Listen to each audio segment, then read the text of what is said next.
Baba, you sure say you go fit come hold this rain for me tomorrow? Mr. Dauda, why are you doubting me now? I mean, the Shopofo for holding and raining. Baba, I believe you, but my name no be Dauda. My name na Wasiu. Okay, Mr. Wasiu. Seal me to court if I no come hold down rain for your party tomorrow.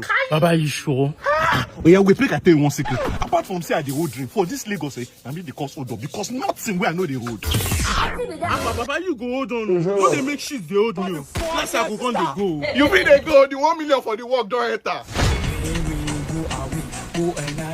Hello, Baba. Who are you? I beg you, no more scatter our party. Go and hold the rain now. Mr. Wasiu, no verse, I beg, I go soon they come. Now rain hold me for us. You say what? Hello, Baba. Who are you? I beg you, no more scatter our party. Go and hold the rain now. Mr. Wasiu, no verse, I beg, I go soon they come. Now rain hold me for us.